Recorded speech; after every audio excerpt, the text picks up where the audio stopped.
Leur certificat de décès ou d'éventuels permis d'inhumation?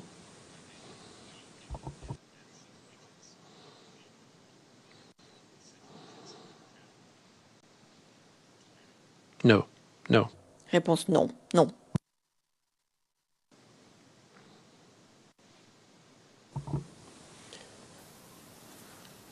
Au cours de votre mission à Abidjan, avez-vous eu des contacts avec des membres de la cellule d'enquête de la police d'Abidjan?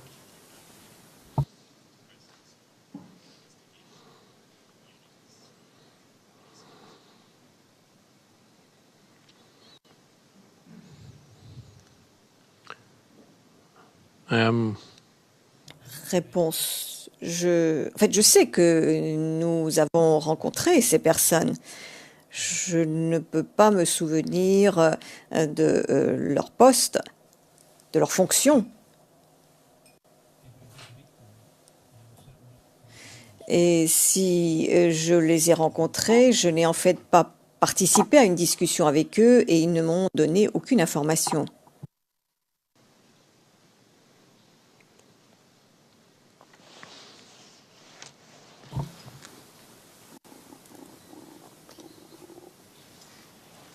Pouvez-vous nous en dire un peu plus sur ces réunions avec, si je comprends bien, des autorités ivoiriennes pendant votre présence à Abidjan en mai 2015?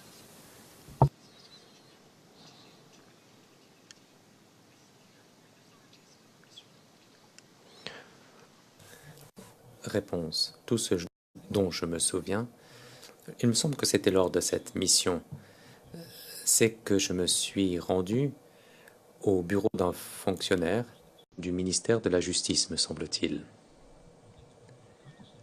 Il me semble que c'était une visite de politesse plus qu'autre chose.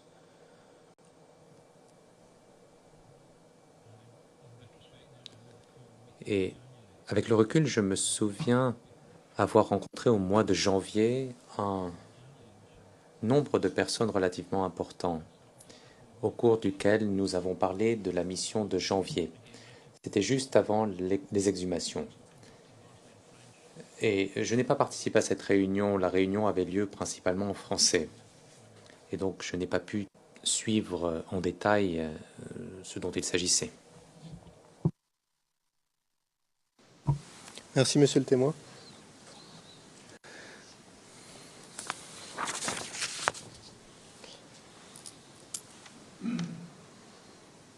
Alors, quelques questions avant d'en venir aux autopsies elles-mêmes. Avez-vous eu des informations sur les conditions de préservation des corps de ces trois femmes avant leur inhumation?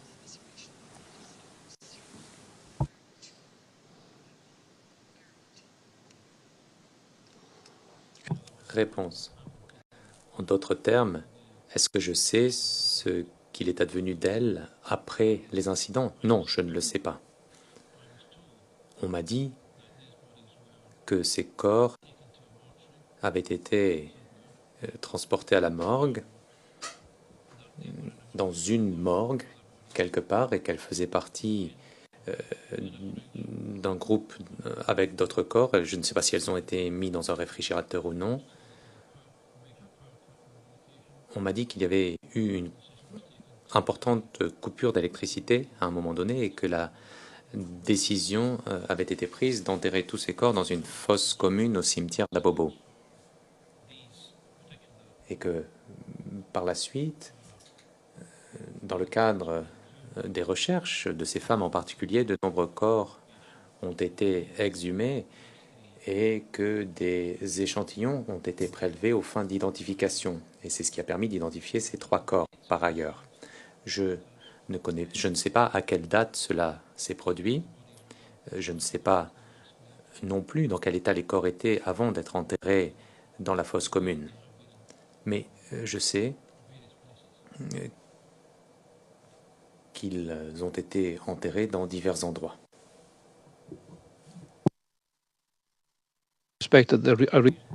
Et je suppose que certains corps avaient été préservés avec du formol parce que les réfrigérateurs étaient pleins à ce moment-là et que c'était le seul moyen de préserver ces corps. Donc une question de d'ordre général sur ce point. Est-ce que la façon dont les corps sont conservés avant l'inhumation, vous avez parlé par exemple de coupure de courant, est-ce que ça peut affecter les résultats d'une autopsie menée plusieurs années plus tard?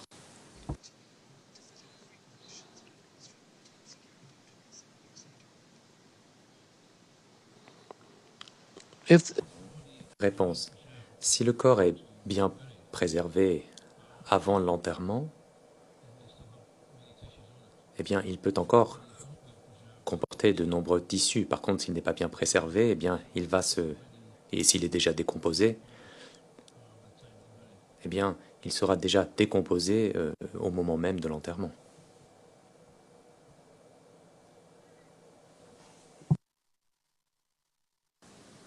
Est-ce qu'on vous a donné des informations sur les conditions de l'exhumation des corps, au-delà de ce que vous nous avez dit? Par exemple, est-ce que vous savez si le procureur était à l'origine d'une telle exhumation?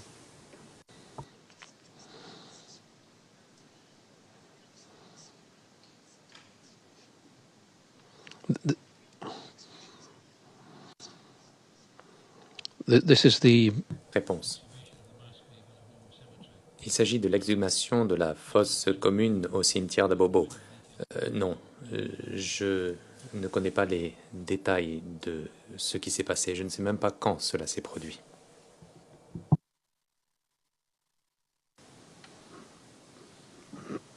Selon nos informations, elle a eu lieu courant 2014.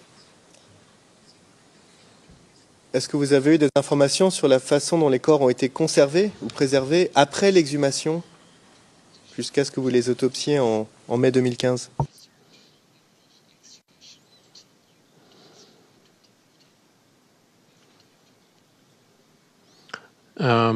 Réponse. Pas vraiment. Je suppose qu'ils ont été emmenés à l'hôpital de Trècheville,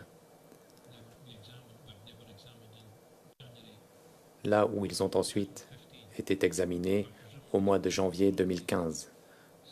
Donc je suppose qu'ils ont été acheminés du cimetière à Trècheville et qu'ils ont été conservés dans des chambres froides.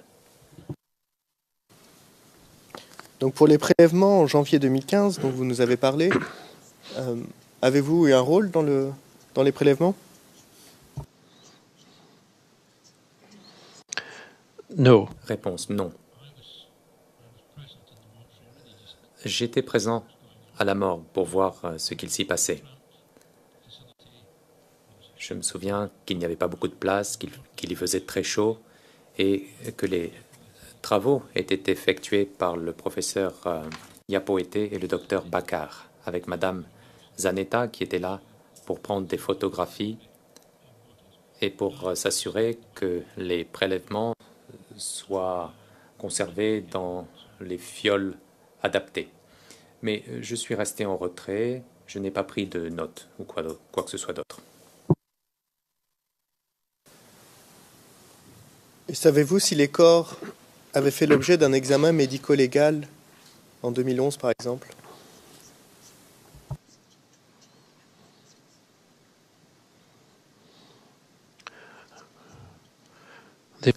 Réponse.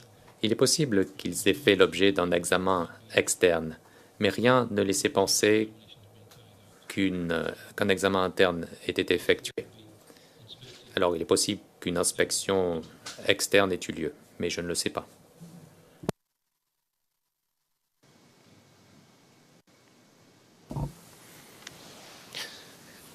Donc j'en viens maintenant.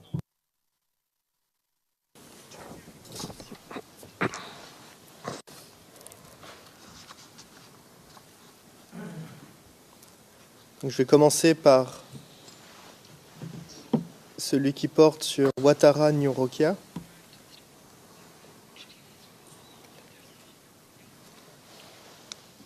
Qui porte le numéro CIVOTP 0081 0523.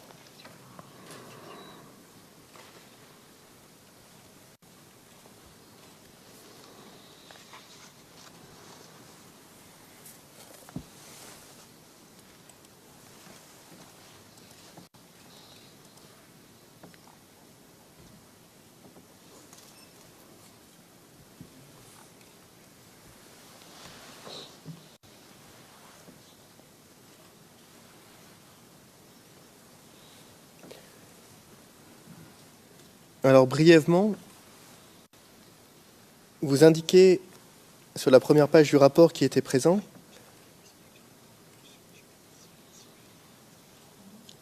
j'imagine comme pour les autopsies de janvier 2015, toutes ces personnes ont participé à l'autopsie. Yes, I know. Réponse, oui. Il y avait une autre personne présente, Xavier Laroche, pour cette première autopsie. Xavier Laroche de la CPI.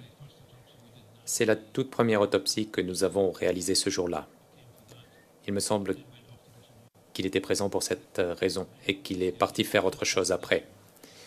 Donc, il figure sur la liste de ce rapport d'autopsie, mais pas sur les autres. Toutefois, il n'a pas vraiment joué un rôle dans cette autopsie. Juste observateur? He was indeed, yes. I think he came over and was collected, picked up by someone else to go elsewhere. So he was merely an observer, yes.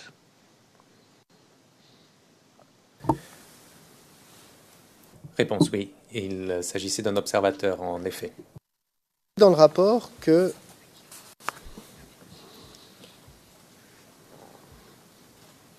il y avait un scellé ou un identification tag. Savez-vous qui a apposé ce scellé? Enfin, ce identification tag?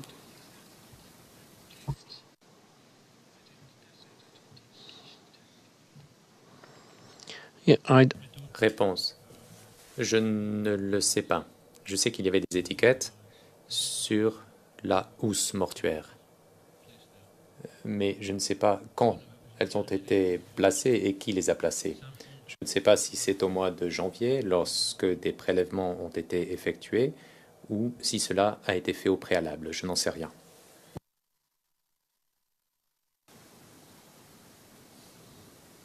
Et vous indiquez toujours sur la première page, et je cite en anglais,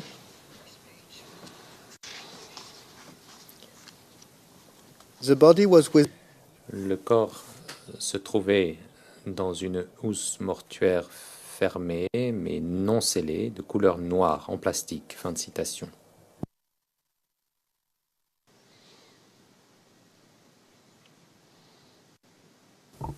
Donc si je comprends bien, au moment où vous ouvrez la housse mortuaire, il n'y a pas de scellé sur celle-ci.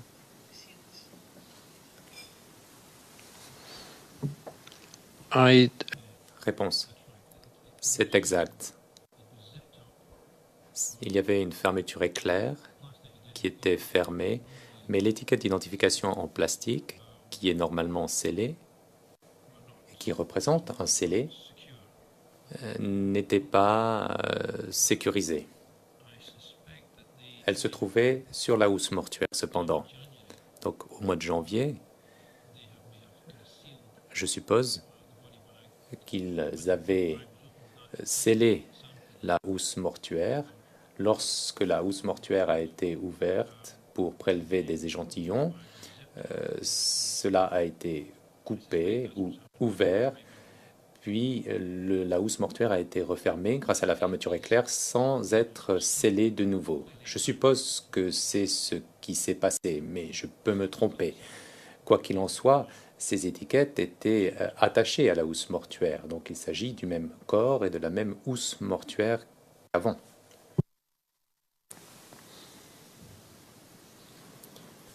Dans votre expérience de médecin légiste, ce que vous venez de décrire, est-ce la procédure habituelle? Je précise ma question. Après que le premier scellé a été brisé, est-ce que la procédure n'aurait pas été d'apposer un second scellé pour maintenir la chaîne de possession?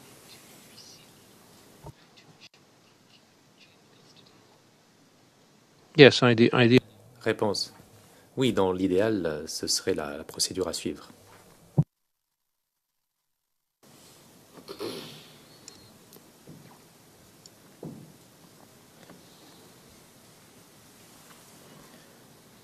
Toujours sur la première page, vous indiquez avoir retrouvé un t-shirt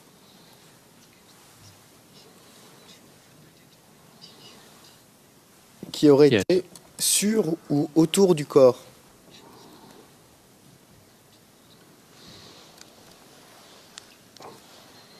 En anglais, c'est on or around the body. Yes, the Réponse, oui, sur ou autour du corps. Eh bien, il s'agit en effet de tous les vêtements qui ont été retrouvés. Et je puis vous assurer que le t-shirt se trouvait bien sur le corps.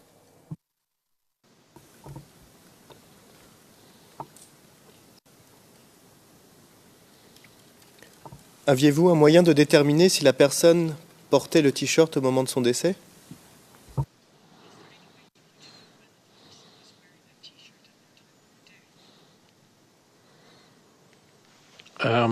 Réponse. Je suppose que c'était le cas car le t-shirt a été retrouvé sur le corps. Si elle ne l'avait pas porté, eh bien, cela signifie que quelqu'un l'aurait mis là après la mort. C'est une possibilité. Mais je pars du principe que c'est ce qu'elle portait au moment de la mort.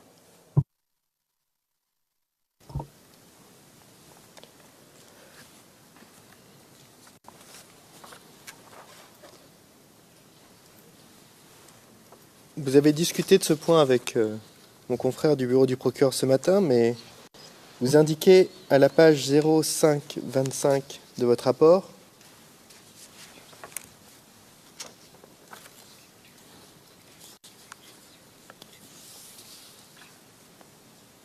et je cite en anglais: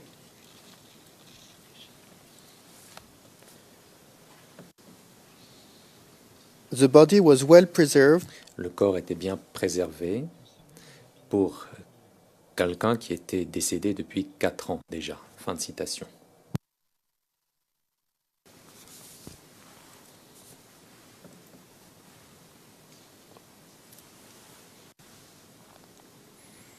Alors je sais que vous nous avez expliqué qu'il est très difficile d'identifier la date du décès sur un corps, un squelette, mais la formulation ici semble suggérer une forme de surprise de votre part. Dois-je comprendre de cette phrase qu'en premier abord, vous pourriez penser que la date du décès serait plus tard que 4 ans?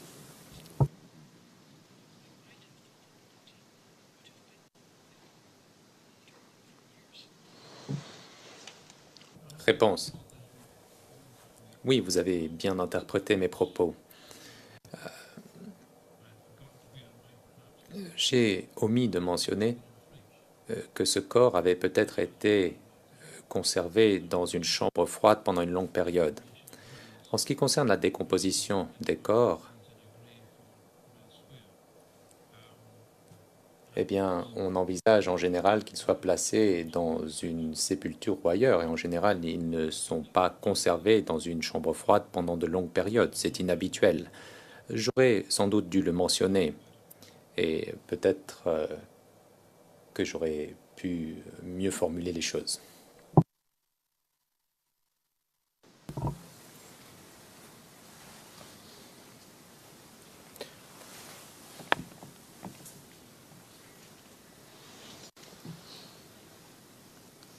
Donc si je comprends, si je comprends bien votre témoignage sur ce point comme précédemment, il est impossible de savoir si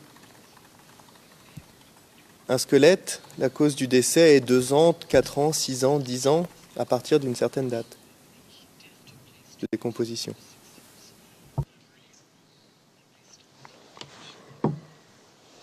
yes, Réponse oui, c'est extrêmement difficile. Il est extrêmement difficile d'être précis.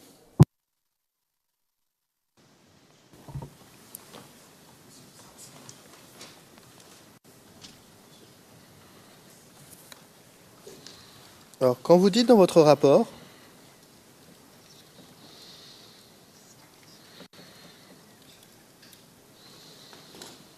que, et je cite en anglais, toujours à la page 0525, pardon.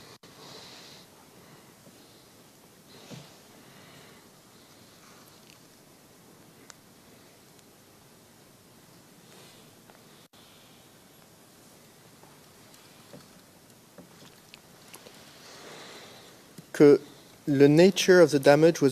La nature des dommages laisse penser à l'utilisation d'une munition à haute vélocité, de grande vélocité. Est-ce que vos observations sont compatibles avec d'autres causes de décès?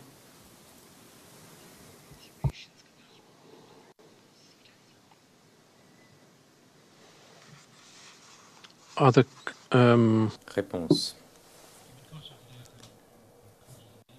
En ce qui concerne la cause du décès ou la cause des lésions, selon moi, cela était typique en effet d'une munition à grande vitesse.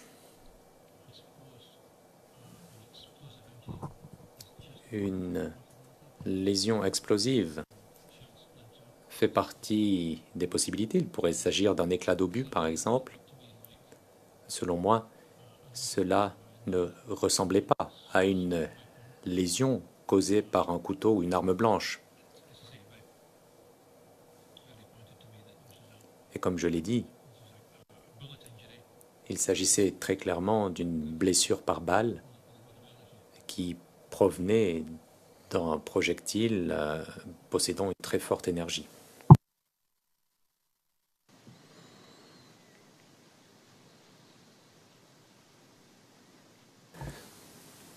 Mais ça pourrait être n'importe quel type de balle, si j'ai bien compris votre témoignage.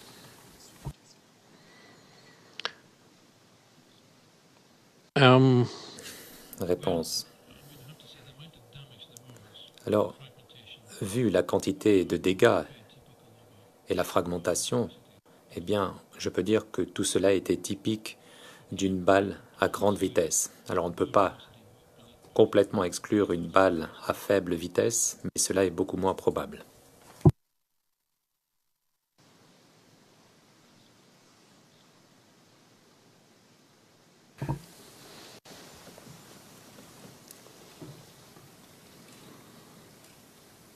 J'aimerais vous montrer un document qui porte le numéro CIV-OTP 0039 0055.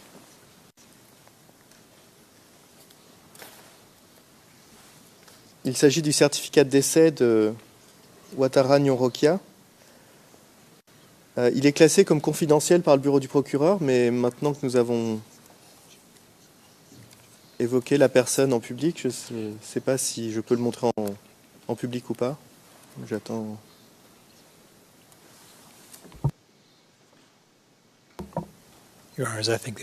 Monsieur Demirjian, Monsieur le Président, je pense que cela ne devrait pas poser de problème. Le juge président, très bien, nous pouvons le montrer au public. En effet, il s'agit d'un simple certificat de décès.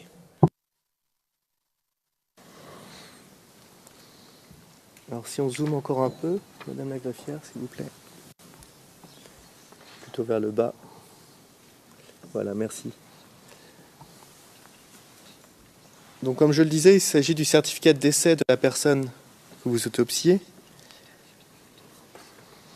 Et il est indiqué que la personne serait morte des suites, et je cite, d'un traumatisme crânien balistique lors de la marche des femmes à Abobo. Fin de citation.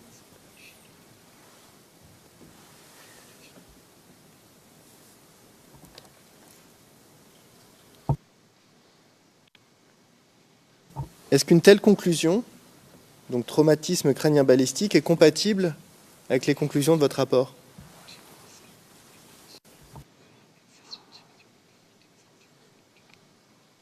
no, it's not. Réponse. Non, ça ne l'est pas, car nous n'avons pas trouvé de blessure causée par une balle au niveau du crâne.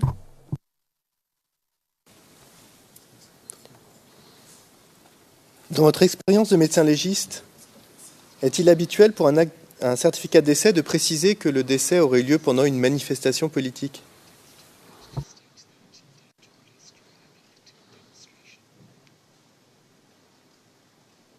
No, I said. Réponse. Non, non. Je n'aurais pas formulé les choses ainsi. J'aurais plutôt indiqué le lieu du décès, au lieu d'en indiquer les circonstances. Enfin, je n'aurais pas formulé les choses de la sorte, c'est certain.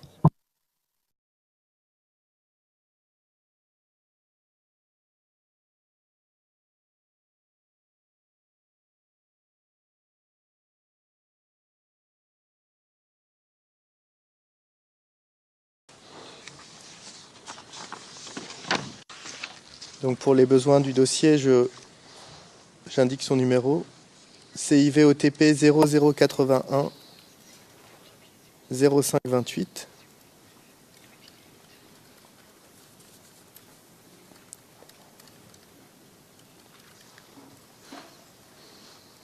C'est le rapport d'autopsie de Kone Moyamu.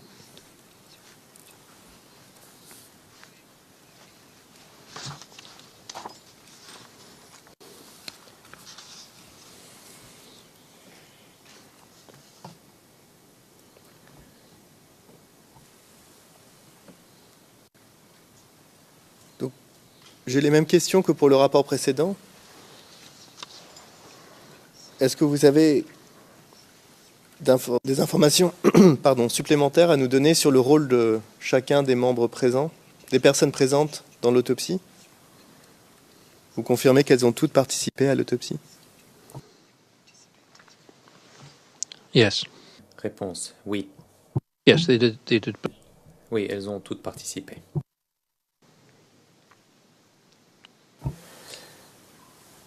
Merci. Et je vous pose la même question concernant les scellés. Vous ne savez pas qui les a apposés ou qui les a brisés? No. Réponse, non. Or yes, I don't know. Ou plutôt, oui, je ne le sais pas. D'un point de vue grammatical, j'aurais peut-être dû répondre oui.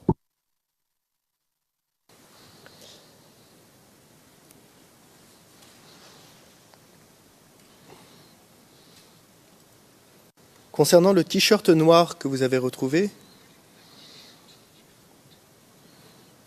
pouvez-vous nous indiquer si vous l'avez trouvé sur le corps ou autour du corps? This was on. Réponse, le t-shirt se trouvait sur le corps.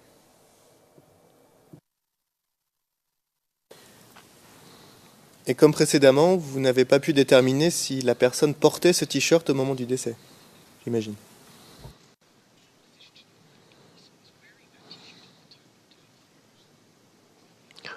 No. Réponse, non. Je suppose qu'elle le portait, mais je ne peux pas en être certain à 100%.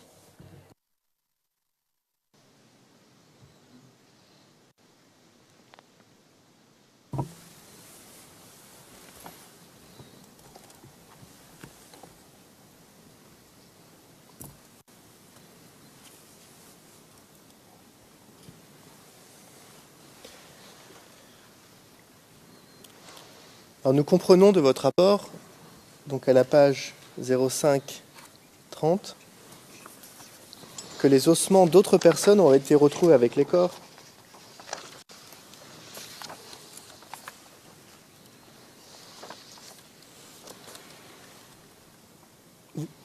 Avez-vous effectué des démarches pour déterminer l'origine de ces ossements?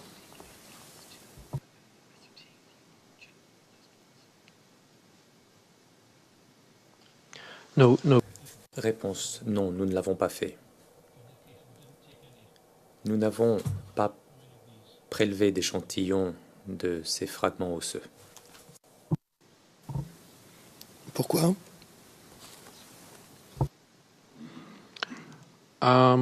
Réponse, on ne me l'a pas demandé.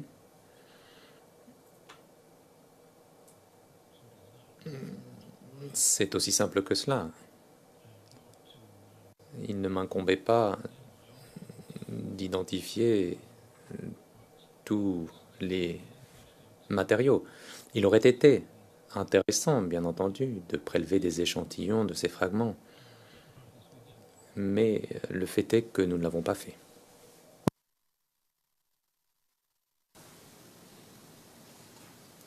Savez-vous si par la suite, les enquêteurs du bureau du procureur ont entrepris des démarches pour identifier l'origine de ces ossements?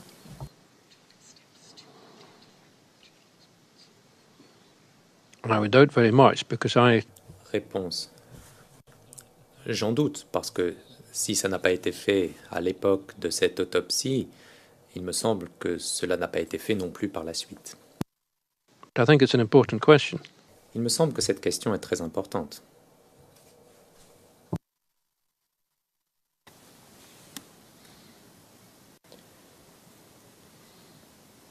Alors le corps dont nous parlons ici est celui dont nous avons déjà parlé qui aurait été conservé dans le formol. Alors juste pour être clair, à quel moment exactement aurait-il été conservé dans le formol? Avant son inhumation? Après son exhumation?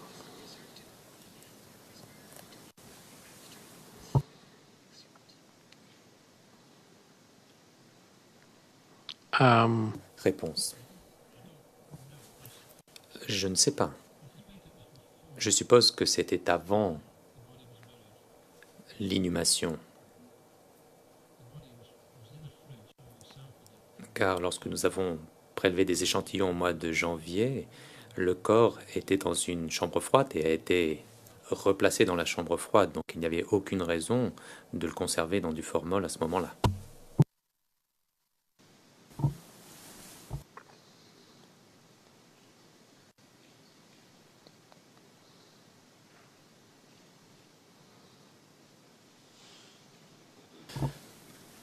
Monsieur le Président, je vois le temps.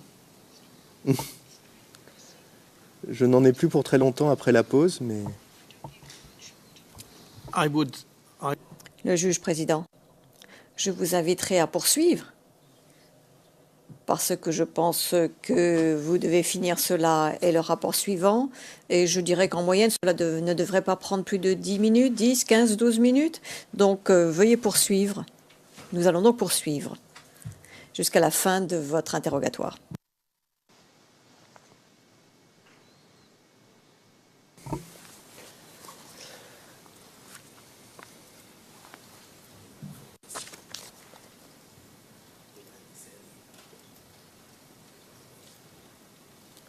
Donc juste pour être clair, on ne vous a pas expliqué pourquoi ce corps aurait été conservé dans le formol et pas les autres que vous avez autopsiés.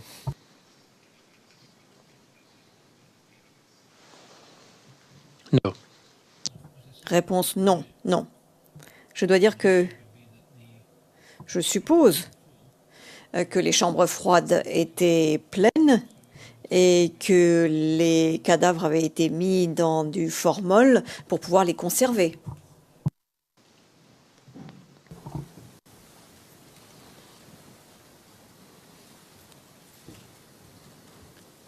Pouvez-vous nous expliquer ce qui vous a conduit à conclure à une blessure par balle, s'il vous plaît?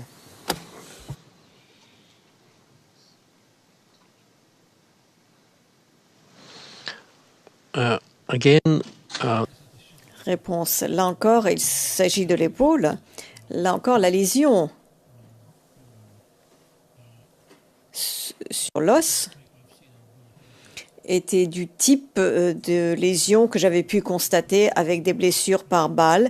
Il y avait donc également une fracture qui en découlait également. Et j'ai également vu l'orifice et le trou dans les vêtements qui m'a laissé entendre que c'était donc la trace de sortie de la balle. Donc, en rassemblant ces deux éléments, j'en ai conclu que c'était une blessure par balle.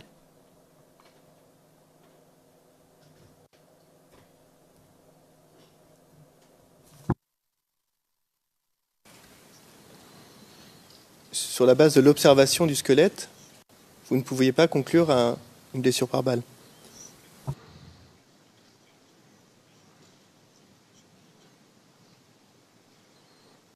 I think I may have been more Réponse. Je pense que j'aurais été peut-être plus prudent et je pense que nous aurions également été moins sûrs dans cette affaire, dans ce cas-là. Et donc par conséquent, vous n'auriez pu déterminer que ce tir par balle était mortel, avait causé le décès.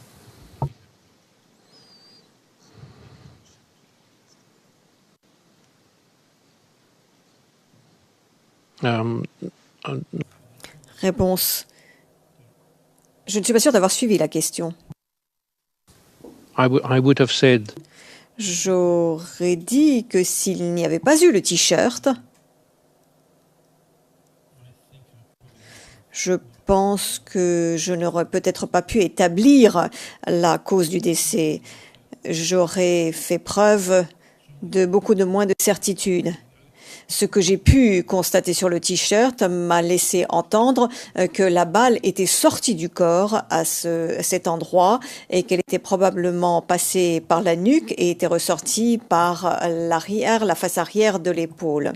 Et le t-shirt me l'a indiqué, vous savez, et très fortement même. Et si le t-shirt n'avait pas été là, je n'aurais probablement pas pu faire preuve d'autant de certitude.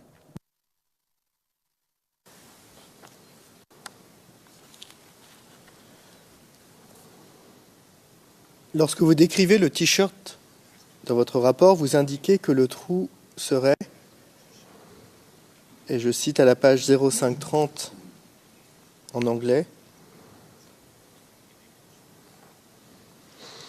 very similar, très semblable à des lésions constatées sur les vêtements d'une autre personne décédée dans les mêmes circonstances.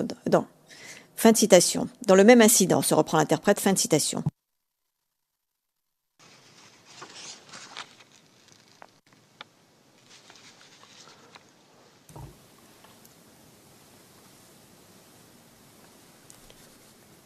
Donc si je comprends bien, c'est l'hypothèse qu'on vous a donnée que ces personnes seraient mortes pendant le même incident qui vous a aidé à parvenir à votre conclusion.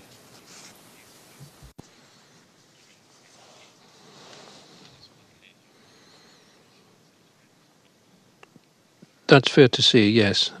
Réponse. Oui, c'est exact de le dire. Si l'on regarde le dossier, le t-shirt dont je parle concernant Ouattara, on constate le même type de blessure. Oui, et c'est ce qui m'a amené à penser que ces trois femmes et les autres qui ont été trouvées ensemble,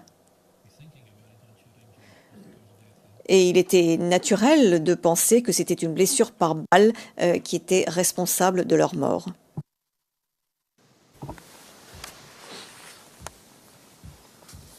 Une dernière question sur ce rapport. Vous indiquez toujours à la page 0530, concernant les dommages au visage, que, et je cite en anglais, et que Cela aurait pu également représenter un traumatisme par objet contondant, y compris donc l'impact sur le sol. Fin de citation. Pouvez-vous exclure que la personne ait été frappée avec un objet, par exemple?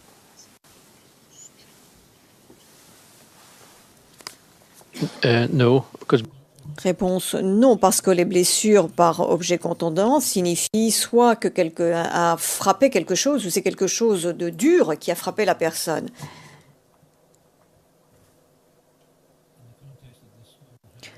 Dans le cas de cette femme, si elle avait été tuée par balle et était tombée sur le sol, il est tout à fait possible qu'elle soit tombée très lourdement et qu'elle se soit fracturée la face. Mais elle aurait pu être frappée également par autre chose. J'en viens à présent au troisième rapport d'autopsie, donc qui porte le numéro CIVOTP 0081 0518.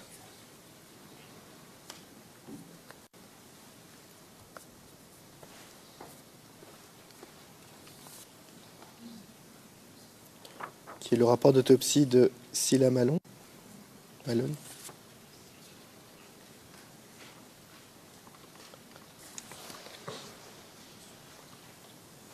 Donc pour les besoins du dossier, juste pour confirmer, vous ne savez pas qui a apposé les scellés ou qui les aurait brisés.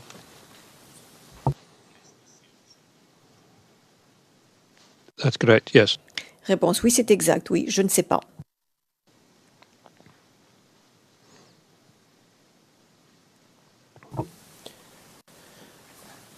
Vous avez trouvé dans la housse mortuaire les fragments d'un crâne d'une autre personne. Vous a-t-on expliqué comment ces fragments se sont retrouvés là? No. Réponse non. Non.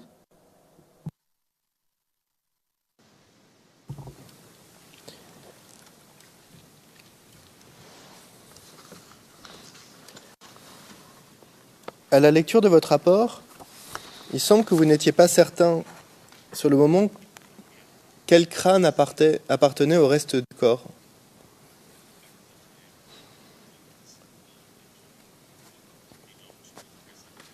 Avez-vous pu établir cette information par la suite?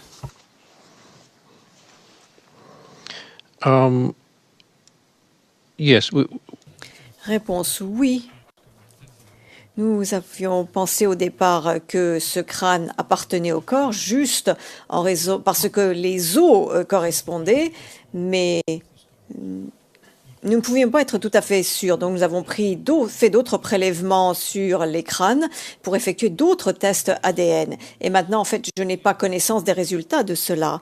Mais je pense que vous avez pu voir mon rapport et que j'ai rédigé ce rapport en supposant qu'il s'agissait du premier crâne. Si cela n'avait pas été positivement... En fait, si le deuxième crâne n'avait pas été... En fait, si l'on n'avait pas pu identifier l'identité des deux crânes, je pense qu'il y a encore quelques doutes. Et je ne connais pas les résultats de ces tests. Je suppose que quelqu'un aurait, par la suite, regardé les résultats et y aurait pensé. Mais je n'ai pas entendu parler de cela par la suite.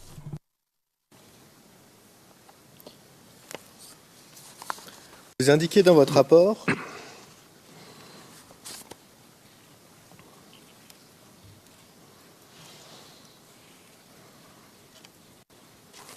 et donc c'est à la page 0520.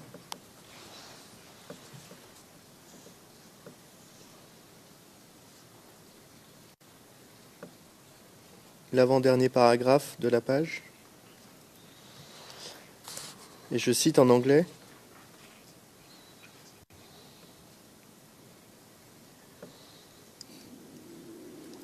A large bullet was found. On a trouvé une balle de grand calibre dans la housse mortuaire, mais comme elle n'était pas dans le corps, sa signification reste incertaine. Fin de citation.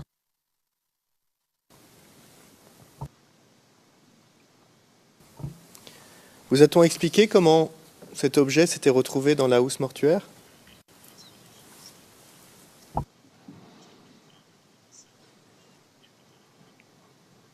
no. Réponse non.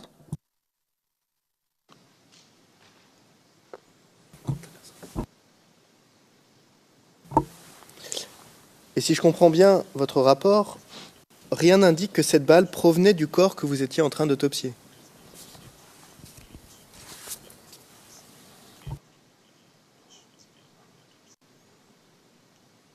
That's correct. I mean, in the same... Réponse, c'est exact.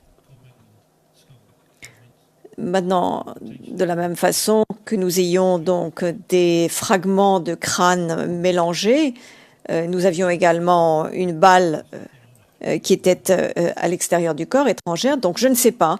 C'est pour la raison pour laquelle je n'ai rien basé là-dessus. Je n'ai fait qu'observer les faits.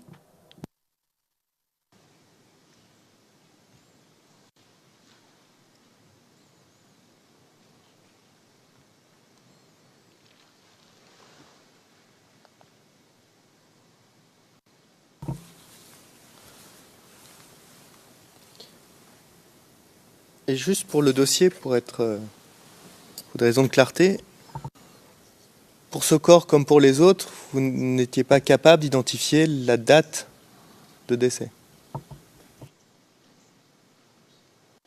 That's correct, yes. Réponse, c'est exact, oui, oui.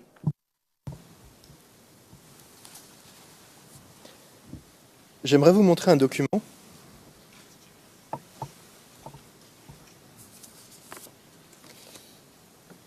Donc, qui porte le numéro CIV-OTP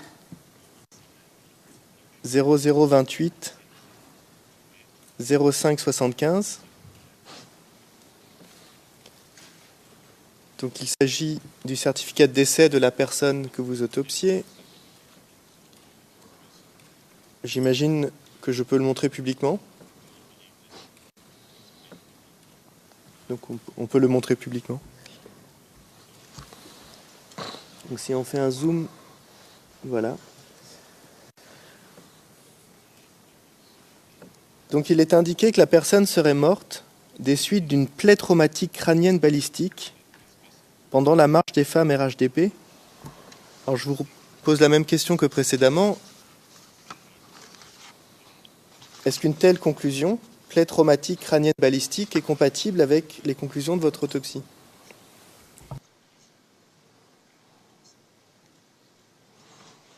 If we're assuming that Bon, si nous supposons que la totalité du crâne était bien celui appartenant à Cilla Malone, alors ce que j'ai constaté est en contradiction avec ce certificat de décès. Cependant, si c'est l'autre crâne qui appartenait à Cilla Malone, alors ceci pourrait effectivement être véridique et s'appliquer à elle.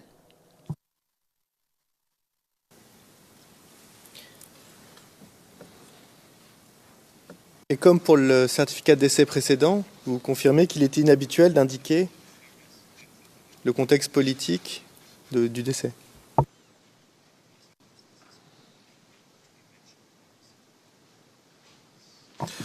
Your Honors, It- I think this violates Monsieur de Vergian, Madame, Messieurs les juges, je pense que ceci est un petit peu argumentatif. Le président il a déjà répondu, il ne pouvait pas répondre autre chose maintenant. Le témoin, ce n'est peut-être pas ce que j'aurais dit en ces termes, le président, mais c'est ce que vous auriez dit, le témoin. D'autres personnes, et ce serait la pratique dans certains pays peut-être, mais ce n'est pas ce que j'aurais dit. En tous les cas, pas en ces termes, le président. Et c'est exactement ce que vous avez dit, le témoin. Et tout à fait. Le juge président, bien. J'ai une dernière question, monsieur le témoin. I know it's for the Le président, je sais que c'est pour le dossier, mais bon, très bien. Vous nous avez dit tout à l'heure que vous avez rédigé vos rapports et vous les avez finalisés sur place à Abidjan. C'est bien ça? yes, yes. Réponse oui, oui. Le processus que vous avez suivi pour les rapports d'autopsie de janvier 2015 a été suivi ici, c'est-à-dire que vous faisiez un premier rapport qui était ensuite revu par Madame Yapoete pour finalisation. Yes. Réponse oui.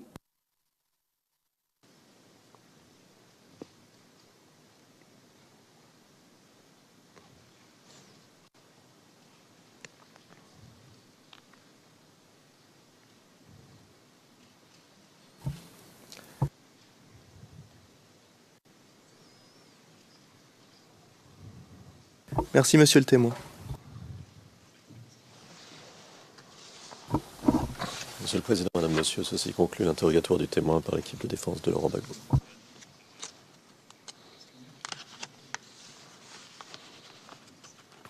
thank you very Le juge président, merci beaucoup. Nous allons maintenant suspendre l'audience et j'attends simplement la greffière d'audience. Bien, nous allons suspendre l'audience jusqu'à 15 heures et nous reprendrons avec l'interrogatoire de l'équipe de la défense de Monsieur Blégoudet. Merci beaucoup. L'audience est suspendue jusqu'à 15 heures.